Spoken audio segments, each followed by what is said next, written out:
teman-teman semuanya, ketemu lagi dengan saya Lia. Sebelum kita lanjut pada pembahasan video kali ini, jangan lupa like, subscribe, and comment ya konten video ini. Thank you. Teman-teman semuanya, pada pertemuan kali ini kita akan membahas tentang indikasi anak yang diberi ASI eksklusif dengan anak yang tidak diberi ASI eksklusif. Periode 5 tahun pertama kehidupan merupakan masa penting bagi tumbuh kembang anak yang kemudian akan menjadi dasar yang menentukan perkembangan anak selanjutnya. Masa tersebut merupakan masa yang sangat sensitif dan berlangsung sangat pendek.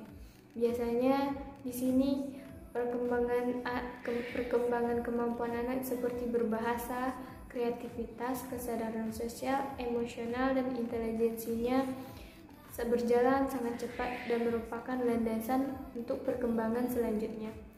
Pada masa usia anak 3-5 tahun merupakan masa yang menunjukkan tingkat kematangan anak untuk dapat berinteraksi dengan orang lain dan mempunyai tanggung jawab besar dalam aktivitas mereka sehari-hari. Selanjutnya kita akan mengidentifikasi tentang ketika anak yang diberi ASI eksklusif, jam berapa sih dia makan. Biasanya anak usia 3-5 tahun yang diberi ASI eksklusif, jadwal makannya itu sekitar jam 6 pagi diberi ASI eksklusif. Nanti sekitar jam 8 dia akan makan bubur, sereal atau makanan halus. Jam 10 pagi dia akan minum susu lagi. Sekitar jam 12 dia akan makan makanan tambahan seperti bubur, sereal dan makanan halus lainnya.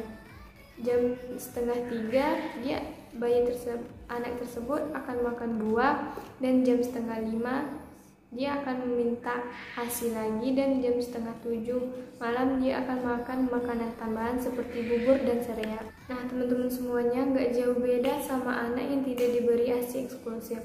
Pada jam 6:30 pagi anak tersebut akan minum susu formula. Jam 8:30 dia akan mencari makanan pendamping seperti makanan halus atau bubur atau sereal, biskuit, dan lainnya.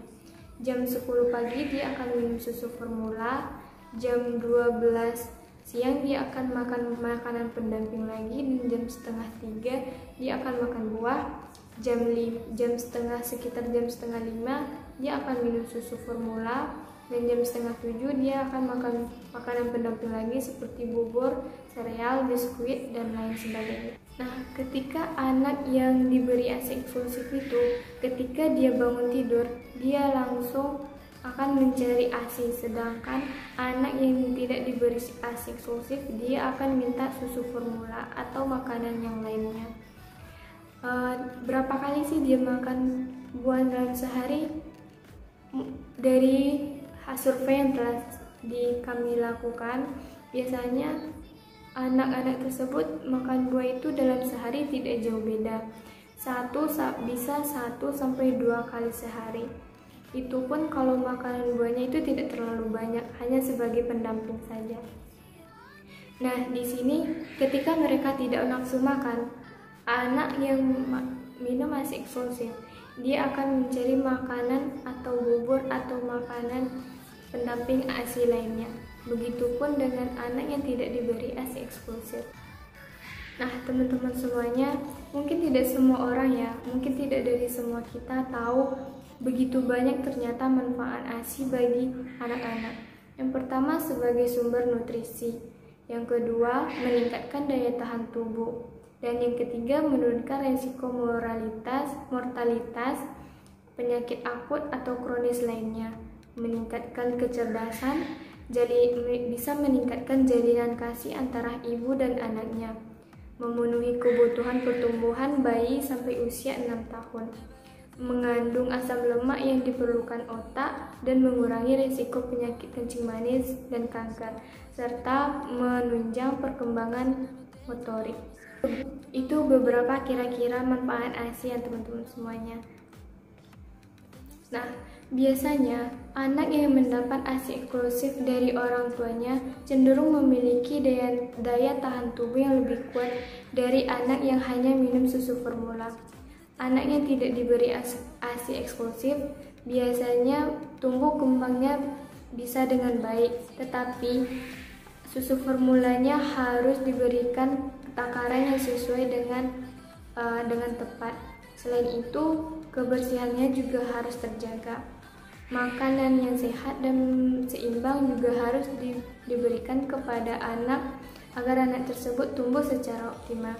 Itulah beberapa kira-kira yang harus diperhatikan oleh seorang ibu, baik itu ibunya memberikan ASI secara eksklusif ataupun tidak kepada bayinya.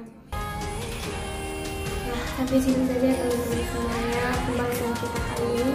Semoga videonya bermanfaat, konten ini atau video ini bermanfaat bagi kita semua.